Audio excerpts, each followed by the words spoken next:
I've been asked to speak about creating sacred space. This means to designate a place in our home or wherever we happen to be, where we'll say this place is designated. This is where I will sit. This is where I will do my worship. This is where I will be alone.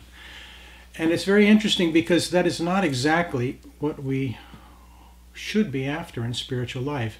It's very interesting. Just before this talk, I was talking to someone in Israel who said they were meditating at the tomb of King David, who wrote the Psalms, the great King David, and of course it was his holy day in Israel at the time. And they complained because even though the meditation was good, they said it was very much like India, because the kids were running back and forth and no one seemed to respect your space. They were literally jumping in your lap as they do in the East, and very lovingly so. But this brings to mind the idea that what we want is to bring someone into our space, and that is why we set aside a place of worship. Not a place to be alone, but a place to invite the Lord, to invite the self to manifest before our consciousness that perceives the world. And therefore, from this place, which we can call sacred because it is, if we prepare it properly and invite the Lord to come through our yearning, our devotion, our prayer, but most specifically the repetition of our being there, daily being there and calling on the Lord. It's as if the Lord and the Divine Mother herself are hungry for us. And so they come to be fed. They come to be fed by our heart's prayers and devotion. And since God has taken a human form, eating is something that has to happen every day. So the Lord will come every day at a designated time to be fed by us. So therefore we call this space sacred. It is actually the mystical table where we lay before the Lord our time, our devotion, and our heart's yearning. But what do we do once we get there? And how do we set up this sacred and holy place? It doesn't need to be a room which is designated only for the Lord and for worship. It can be a corner. It can literally be, if some people have limited space, part of a closet where the worship is done, where a sacred picture or icon or holy objects are placed. And we have a place where we sit, and we only sit there when we sit before the Lord. This is not a chair which is used for other things. And if we have limited furniture and we say this chair must be used in the dining room and it's the only chair I have, well then you just take a cloth, and when it's time to sit before God, then you put a cloth over the chair, and now it is a fresh new place. So we find a place that is quiet.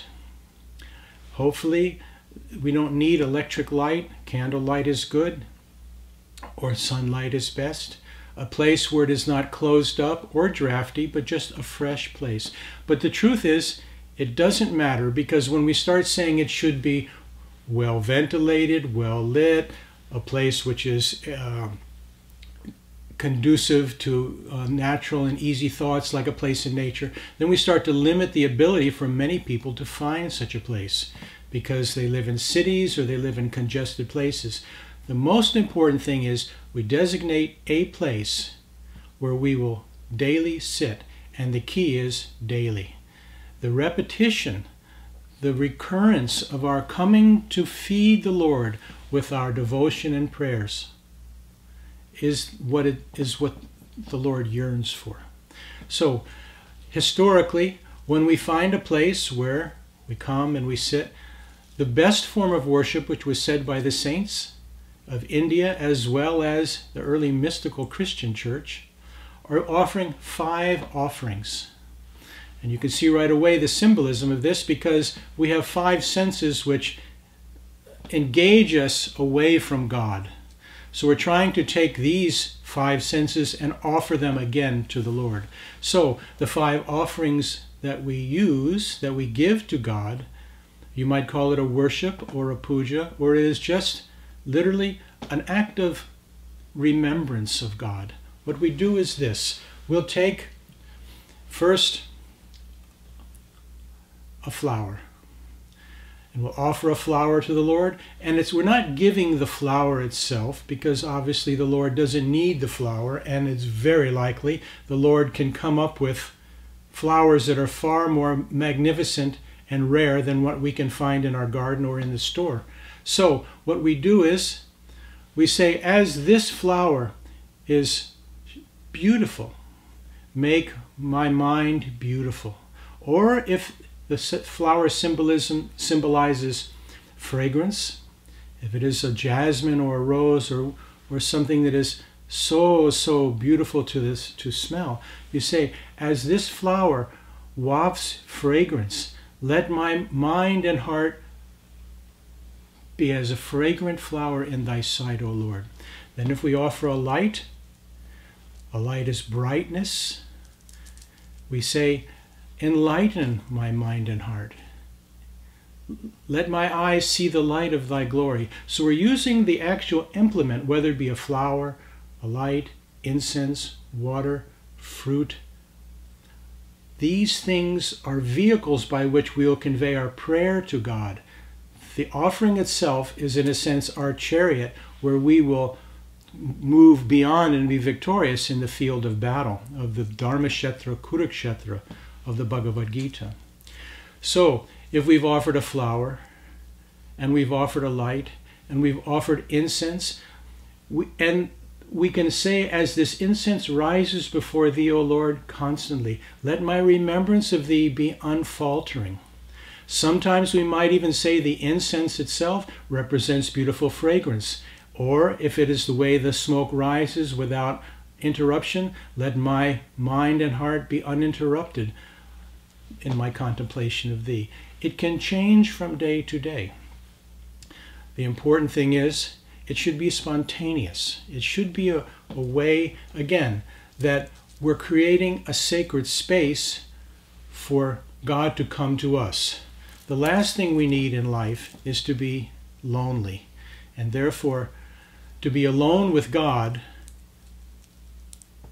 is sought after by many. But the idea is, when God comes, no doubt God brings the saints, the angels. God brings things to us that nourish us. So this is true surrender, and this is true grace of God and the true gift of God, because we're offering, in a sense, and giving something to the Lord. We're getting in return so much more. And it all depends on, frankly, what we ask for.